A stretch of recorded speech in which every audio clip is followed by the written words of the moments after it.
Shalom Bapak Ibu. Sebelum kita dengar firman Tuhan, mari kita terlebih dahulu berdoa. Bapa di sorga, terima kasih buat pagi siang hari ini Tuhan. Kami ucap syukur dalam doa puasa kami. Berbicara Tuhan akan firman atas kami. Lewat firman-Mu itu yang mengajar kami, menegur kami. Dan firman-Mu itu yang memberikan kehidupan atas kami. Terpujilah nama Bapa. Di dalam nama Tuhan Yesus kami berdoa dan mengucap syukur. Amin. Haleluya. Salam Bapak Ibu, saudara yang kasih Tuhan. Izinkan saya menyapa saudara. Saudara Bapak Ibu yang ada di ruang rumah, shalom buat kita semua. Saya percaya kita semua dalam keadaan sehat. Katakan amin. Nah, saudara yang kasih Tuhan, mari kita buka firman Tuhan dalam kitab Daniel pasal 3.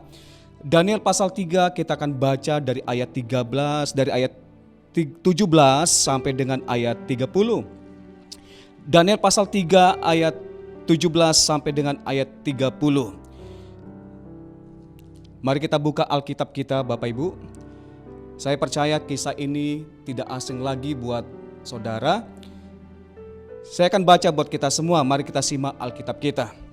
Firman Tuhan berkata, "Jika Allah kami yang kami puja sanggup melepaskan kami, maka Ia akan melepaskan kami dari perapian yang menyala-nyala itu. Dan dari dalam tangan-Mu ya Raja, tetapi seandainya tidak, hendaklah Tuanku mengetahui ya Raja, bahwa kami tidak akan memuja dewa Tuanku dan tidak akan menyembah patung emas yang Tuanku dirikan itu." Maka meluaplah kegeraman Nebukadnezar, air mukanya berubah terhadap Sadrak, Mesak, dan Abednego. Lalu diperintahkannya supaya perapian itu dibuat 7 kali lebih panas dari yang biasa. Kepada beberapa orang yang sangat kuat dari tentaranya dititahkannya untuk mengikat Sadrak, Mesak, dan Abednego dan mencampakkan mereka ke dalam perapian yang menyala-nyala itu. Lalu diikatlah ketiga orang itu dengan jubah, celana, topi, dan pakaian-pakaian mereka yang lain dan dicampakkan ke dalam perapian yang menyala-nyala. Karena titah raja itu keras, dipanaskanlah perapian itu dengan luar biasa sehingga nyala api itu membakar mati orang-orang yang mengangkat Sadrak, Mesak, dan Abednego itu ke atas. Tetapi ketika ketiga orang itu yakni Sadrak, Mesak, dan Abednego jatuh ke dalam perapian yang menyala-nyala itu dengan terikat, kemudian terkejutlah Raja Nebukadnezar lalu bangun dengan segera. Berkatalah ia kepada para menterinya, "Bukankah 3 orang yang telah kita campakkan dengan terikat ke dalam api itu?" Jawab mereka kepada raja, "Benar ya Raja," katanya.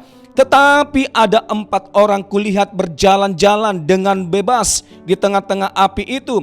Mereka tidak terluka dan yang keempat itu rupanya seperti anak dewa." Lalu Nebukadnezar mendekati pintu perapian yang bernyala-nyala itu. Berkatalah ia, "Sadrak, Mesak, dan Abednego, hamba-hamba Allah yang maha tinggi, keluarlah dan datanglah kemari." Lalu keluarlah Sadrak, Mesak, dan Abednego dari api itu. Dan para wakil raja, para penguasa, para bupati, dan para menteri raja datang berkumpul. Mereka melihat bahwa tubuh orang-orang ini tidak mempan oleh api itu, bahwa rambut di kepala mereka tidak hangus, jubah mereka tidak berubah apa-apa, bahkan bau kebakaran pun tidak ada pada mereka. Berkatalah Nebukadnezar, "Terpujilah Allahnya Sadrak, Mesak, dan Abednego. Ia telah mengutus malaikatnya dan melepaskan hamba-hambanya yang telah menaruh percaya kepadanya dan melanggar titah raja, dan yang menyerahkan tubuh mereka karena mereka tidak mau memuja dan menyembah Allah manapun kecuali Allah mereka. Sebab itu aku mengeluarkan perintah bahwa setiap orang dari bangsa, suku bangsa, atau bahasa manapun ia yang mengucapkan penghinaan terhadap Allahnya Sadrak, Mesak, dan Abednego akan dipenggal-penggal dan rumahnya akan dirobohkan menjadi timbunan puing, karena tidak ada Allah lain yang dapat melepaskan secara demikian itu." Ayat 30. Lalu raja memberikan kedudukan tinggi kepada Sadrak, Mesak, dan Abednego di wilayah Babel. Katakan amin. Bapak, Ibu, Saudara yang kasih Tuhan, adapun tema khotbah kita di pagi hari siang hari ini adalah tetap percaya dan setia. Tetap percaya dan setia. Saudara yang kasih Tuhan, ada sebuah cerita yang akan saya sampaikan kepada kita pada hari ini. Saudara yang kasih Tuhan, ada seorang akrobat yang sangat terkenal, saudaraku, yang bernama Charles Blondin, saudaraku. Bapak Ibu, Charles Blondin pada tahun 1858 dia melakukan akrobat, saudaraku, di mana dia berjalan dengan seutas tali di atas sungai Niagara, saudaraku. Saudara yang kasih Tuhan, Charles Blondin melakukan atraksi tersebut sebelum dia melakukan penyeberangan, sebelum dia berjalan dengan seutas tali di atas sungai Niagara tersebut. Saudara, Charles berbicara kepada semua audiens, kepada semua orang yang menonton pada saat itu, dan bertanya kepada mereka. Apa sih pertanyaan dari Charles Blondin kepada audiens, kepada orang yang hadir pada saat itu? Bapak Ibu, apakah saudara percaya bahwa saya dapat berjalan melewati sungai ini ke seberang sana? Saudara yang kasih Tuhan, pertanyaan ini membuat semua audiens, membuat semua orang terdiam. Semua hening, tidak ada satupun yang berbicara, tidak ada satupun yang memberikan komentar, Bapak Ibu. Saudara yang kasih Tuhan, semua sunyi senyap, semua tidak ada menjawab, semua orang tidak ada yang menjawabnya, Bapak Ibu. Tetapi Charles Blondin tetap dia melakukan atraksinya, akrobatnya. Dia mulai berjalan di tengah-tengah, di atas sungai Niagara yang begitu arus sungainya begitu kuat. Saudara yang kasih Tuhan, setiap orang jatuh pasti akan mati, saudaraku. Bapak Ibu, di tengah-tengah perjalanannya, semua orang gemetar, semua orang membisu, semua orang ketakutan, semua orang bertanya-tanya dia berhasil atau apa tidak ya. Tetapi perjalanan akrobatnya, perjalanan atraksi Charles Blondin tersebut, dia berhasil, dia sukses sampai ke seberang sana. Demikian juga dia lakukan kembali. Semua orang bertepuk tangan, semua orang berteriak, semua orang berkata, hebat, saudaraku. Semua orang memberikan sorak-sorai, memberikan sambutan yang meriah kepada Charles Blondin, saudaraku. Bapak Ibu saudara kasih Tuhan, tiba saatnya juga kembali Charles Blondin bertanya kepada audiens, bertanya kembali kepada banyak orang pada saat itu. Bapak Ibu, apakah saudara percaya kalau saya bisa dapat lagi berjalan ke seberang sana? Maka semua orang menjawabnya, saudaraku, percaya, kami percaya, kami percaya, kami percaya. Semua orang percaya, saudaraku. Tetapi pada waktu di tengah-tengah teriakan orang berkata, kami percaya, kami percaya. Maka Charles Blondin berkata, kalau Bapak Ibu percaya, siapa di antara saudara mau ikut dengan saya gendong. Kita berjalan-jalan di atas tali tersebut. Saudara, pada waktu Charles Blondin memberikan tawaran kepada banyak orang pada saat itu, semua orang tidak ada yang mau. Semua orang membisu, semua orang takut.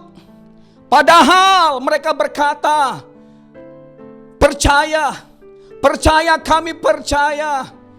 Saudara yang kasih Tuhan, bagaimana dengan kekristenan kita? Saudara, sudah cukup lama kita menjadi orang Kristen. Mungkin ada orang yang baru menjadi orang Kristen, pengikut Kristus. Ada yang baru 1 tahun, ada yang sudah 5 tahun, ada yang 10 tahun, ada yang sudah 70 tahun, ada yang sudah 80 tahun. Tetapi pada waktu kita diperhadapkan dengan persoalan, tetapi pada waktu kita diperhadapkan dengan masalah, proses, kita mulai tidak percaya dan kita mulai ragu-ragu dan kita tidak setia lagi kepada Tuhan. Charles Blondin memberikan pertanyaan kepada orang. Pada waktu orang menjawab, saya percaya, kami percaya. Dan pada waktu Charles Blondin menantang audiens untuk ikut bersama-sama dengan dia, digendong oleh Charles Blondin berjalan dengan seutas tali di atas sungai Niagara dengan arus gelombang yang sangat kuat. Tetapi orang tidak percaya, orang mulai takut. Saudara yang kasih Tuhan, di tengah-tengah ketakutan, di tengah-tengah kebingungan, di tengah-tengah sunyi sepi, kesenyapan orang-orang pada saat itu, tiba-tiba ada seorang anak mengangkat tangan, saya mau. Saudara yang kasih Tuhan, maka seorang anak ini, dia mulai digendong oleh Charles Blondin. Dan kemudian Charles Blondin berjalan di tengah-tengah sungai Niagara yang begitu arusnya begitu kuat. Semua orang mulai heran, semua orang mulai gemetar, semua orang takut, mulai orang berkomat-kamit, ini berhasil apa tidak? Ini berhasil apa tidak?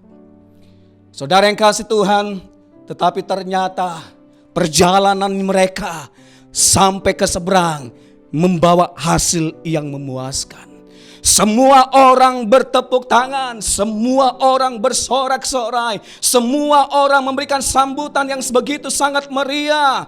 Semua orang menyanjung, semua orang memberikan kegembiraan kepada Charles Blondin. Saudara yang kasih Tuhan, pada waktu anak itu turun, semua orang mendekati anak itu dan orang bertanya, anak kecil, kamu anak siapa? Kamu kok berani? Kamu kok berani ikut dengan bapak itu berjalan? Kalau kamu jatuh tadi, kamu pasti mati. Kamu kok berani? Kau anak siapa? Saudara yang kasih Tuhan, dengan tenang anak kecil ini menjawab setiap pertanyaan dari audiens, menjawab pertanyaan dari setiap orang-orang pada saat itu. Dia berkata, aku adalah anak seorang akrobat itu. Bapak, Ibu, Saudara yang kasih Tuhan, melihat sejauh dari kekristenan kita, seringkali kita melihat tidak sedikit banyak anak-anak Tuhan pada waktu di tengah-tengah persoalan masalah, pelan-pelan banyak yang mundur, banyak yang meragukan, banyak orang yang tidak setia lagi kepada Tuhan.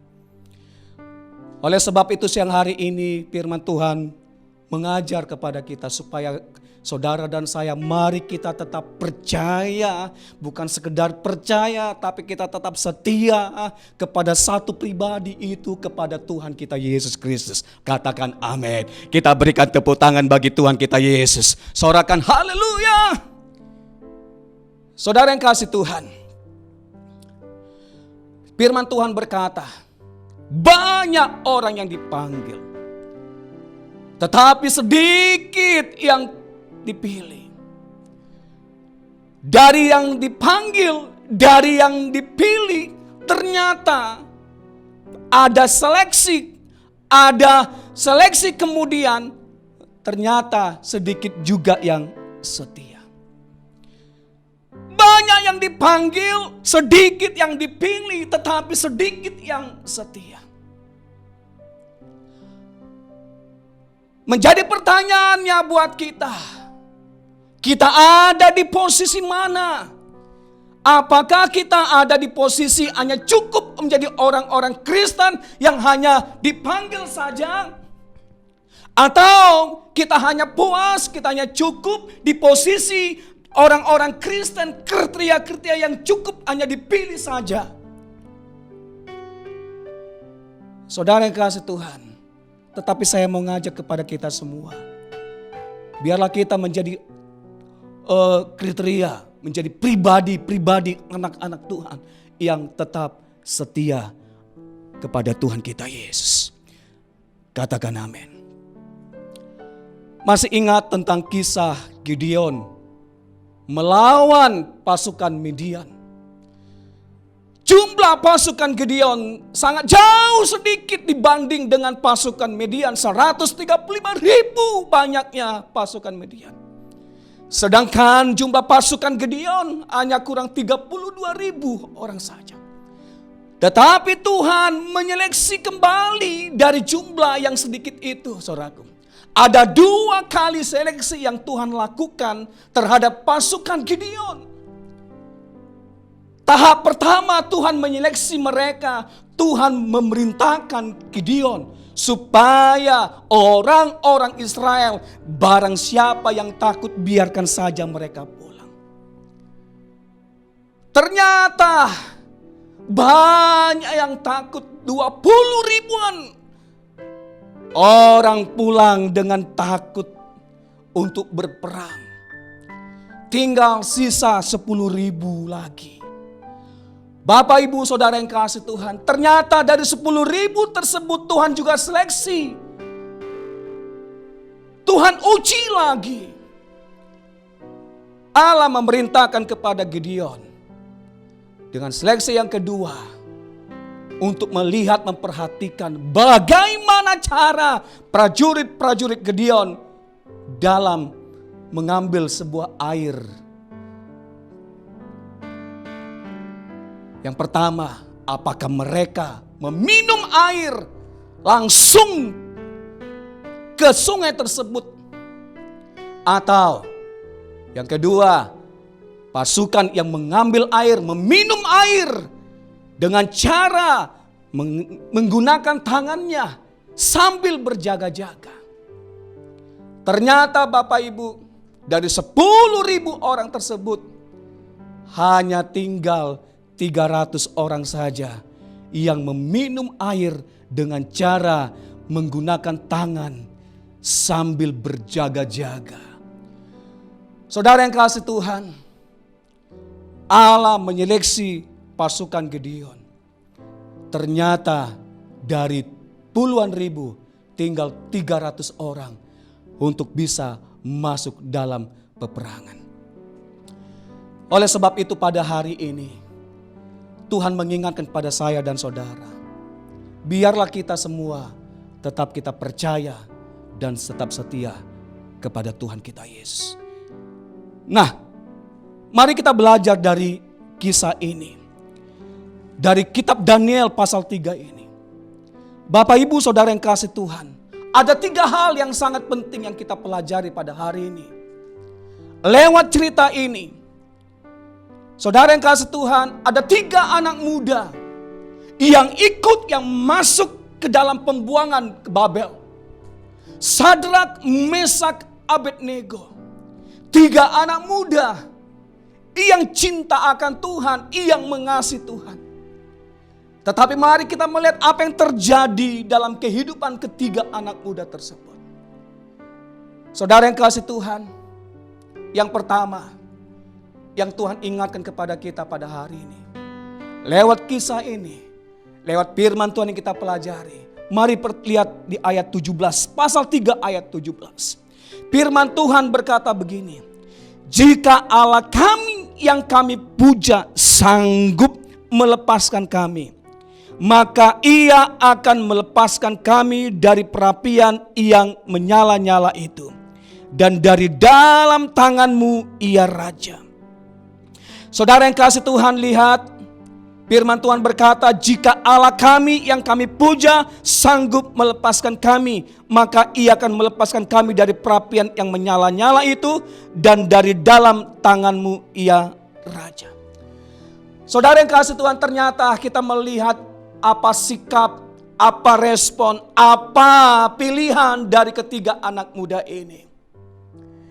Saudara, ternyata Sadrak, Mesak, Abednego, mereka mengambil satu pilihan yang tepat. Mereka mengambil satu keputusan yang tepat. Apa keputusannya? Apa yang mereka pilih? Apakah Sadrak, Mesak, Abednego memilih untuk menyembah patung buatan raja tersebut? Atau Sadrak, Mesak, Abednego memilih untuk tidak menyembah patung buatan raja tersebut. Saudara yang kasih Tuhan, dapat kita lihat ternyata Sadrak, Mesak, Abednego, mereka mengambil satu pilihan di mana mereka tetap tidak mau menyembah patung buatan raja. Pada waktu raja mengetahui tersebut, pada waktu Raja Nebukadnezar mengetahui di mana ketiga pemuda ini tidak mau menyembah patung buatannya, begitu geram, begitu marah Raja Nebukadnezar. Raja Nebukadnezar memanggil pasukannya, memanggil algojonya untuk mengangkat, untuk membawa, untuk melemparkan Sadrak, Mesak, Abednego ke pedapuran api yang menyala-nyala. Tetapi Sadrak, Mesak, Abednego, yang pertama, dia tetap mengasihi dan tetap setia kepada Allahnya. Saudara yang kasih Tuhan, ini yang pertama yang Tuhan ingatkan kepada kita semua. Biarlah kita semua tetap percaya, mengasihi, dan tetap setia kepada Allah kita. Sekalipun kita diperhadapkan dengan situasi-situasi yang sangat sulit, sekalipun kita diperhadapkan dengan persoalan-persoalan yang sangat sulit, Sadrak, Mesak, Abednego ada di ujung tanduk.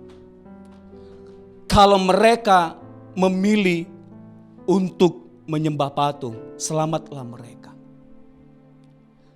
Kalau mereka memilih untuk tidak menyembah patung, maka mereka akan mati. Ternyata Sadrak, Mesak, Abednego, mereka lebih memilih untuk mematikan kedagingan mereka. Mereka percaya bahwa Tuhan Allah mereka yang mereka sembah pasti sanggup menolong mereka.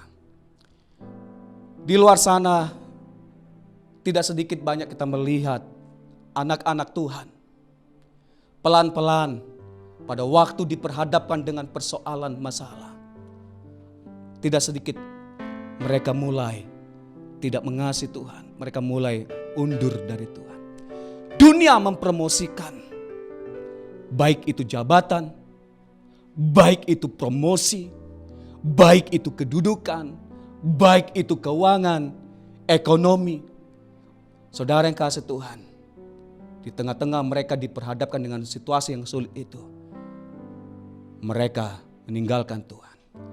Doa saya, biarlah kita semua tetap kita mengasihi Tuhan, tetap kita mencintai Tuhan, tetap kita setia kepada Tuhan. Katakan amin. Seperti Sadrak, Mesak, dan Abednego. Mereka tidak peduli sekalipun mereka mati, tapi mereka mati di dalam kesetiaan mereka akan mengikut Tuhan Yesus. Yang kedua, Bapak Ibu, Saudara yang kasih Tuhan, yang dapat kita pelajari pada hari ini lewat ketiga anak muda ini. Mari kita lihat, kita baca di ayat 24 dan 25. Ayat 24 dan 25, firman Tuhan berkata, kemudian terkejutlah Raja Nebukadnezar, lalu bangun dengan segera, berkatalah ia kepada para menterinya, bukankah 3 orang yang telah kita campakkan dengan terikat ke dalam api itu? Jawab mereka kepada raja, benar ya raja. Katanya, tetapi ada 4 orang kulihat berjalan-jalan dengan bebas di tengah-tengah api itu. Mereka tidak terluka, dan yang keempat itu rupanya seperti anak dewa. Saudara yang kasih Tuhan, yang kedua dari kisah ini, apa yang Tuhan ingatkan kepada kita? Sekalipun saudara dan saya menghadapi kondisi-kondisi yang sangat sulit, sekalipun maut yang diperhadapkan kepada kita, sekalipun maut kondisi yang kita hadapi, tetap kita mengasihi Tuhan. Saudara yang kasih Tuhan, dari ayat 24-25 dapat kita melihat Sadrak, Mesak, Abednego, mereka diperhadapkan dengan maut. Tetapi karena mereka tetap setia kepada Tuhan, di tengah-tengah kondisi perjalanan yang dihadapi, saudara, Raja Nebukadnezar mengalami kebingungan, mengalami keheranan. Kenapa? Dia melihat ada 4 orang, sedangkan 3 yang mereka campakkan, tetapi mereka berjalan-jalan dengan bebas. Saudara yang kasih Tuhan, kita pasti mampu melewati kondisi sesulit apapun di dalam Kristus Tuhan. Amin. Sebentar kita akan lihat video. Saya percaya lewat video ini dapat memberkati saudara, Bapak Ibu. Mari kita lihat video tersebut.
bagaimana seorang pelari tersebut, pelari bangsa Inggris, dalam Olimpiade dia begitu sangat yakin bahwa dia akan mampu, dia sanggup memenangkan, sanggup mendapatkan medali emas. Tetapi dapat kita melihat bagaimana Derek pelari Inggris tersebut di tengah-tengah perjalanannya, di tengah-tengah dia pertandingannya, ternyata Derek mengalami cedera terhadap kakinya. Saudara yang kasih Tuhan, dia tertati-tati. Dia tertati-tati sambil berlari. Dia nggak peduli. Tim medis mendekati dia.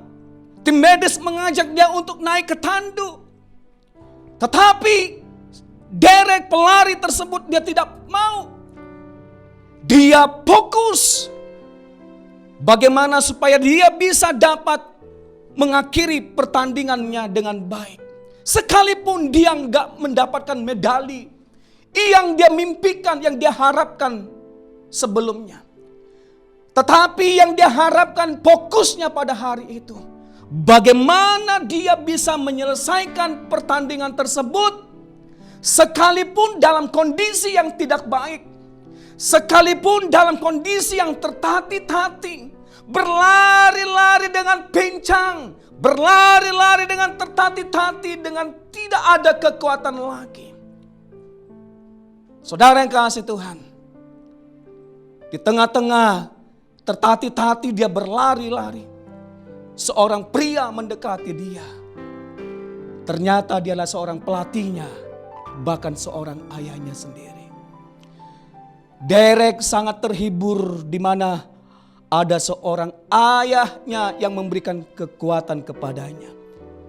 Itulah yang memampukan dia berlari sampai menyelesaikan perlombaannya, sampai masuk kepada garis finish.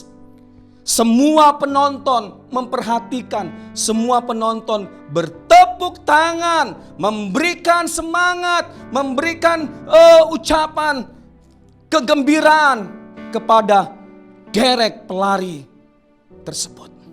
Saudara yang kasih Tuhan, saya percaya sekalipun kita tertati-tati di dalam kekristenan kita, di dalam mengikut Tuhan, dalam persoalan masalah yang kita hadapi, tetapi kita percaya ada Bapa kita yang sanggup menolong kita. Ada Bapa yang sanggup menggendong saudara, yang memampukan engkau masuk sampai kepada garis finish. Yang ketiga yang harus yang kita ketahui, yang Tuhan inginkan kita perhatikan.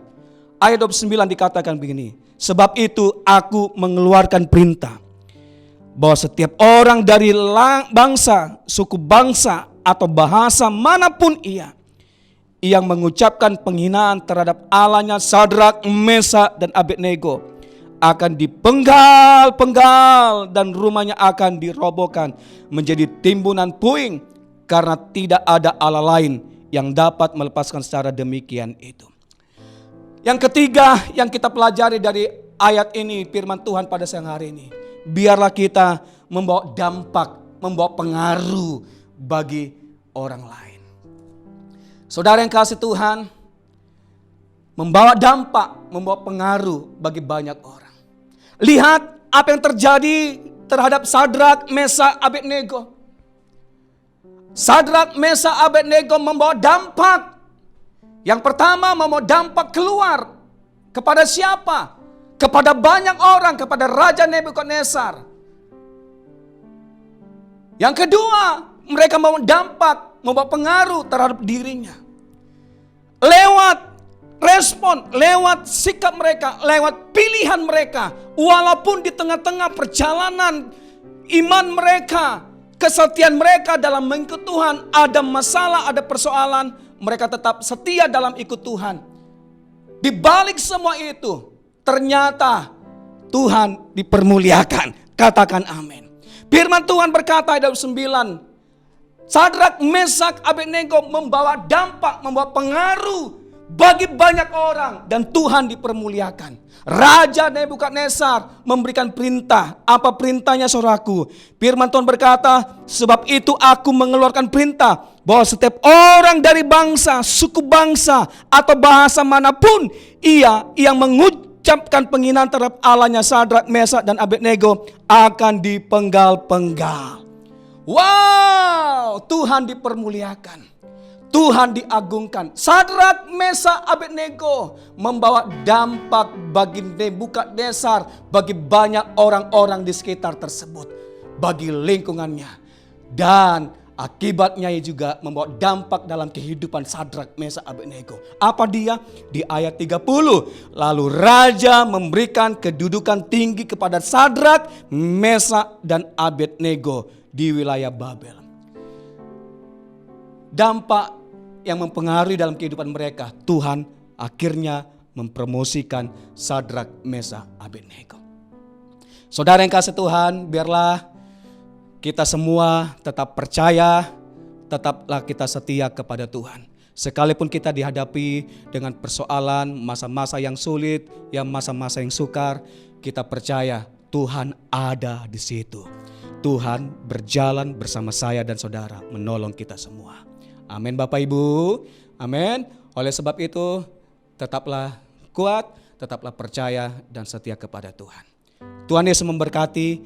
Mari kita tutup dalam doa. Bapa di sorga, terima kasih buat siang hari ini.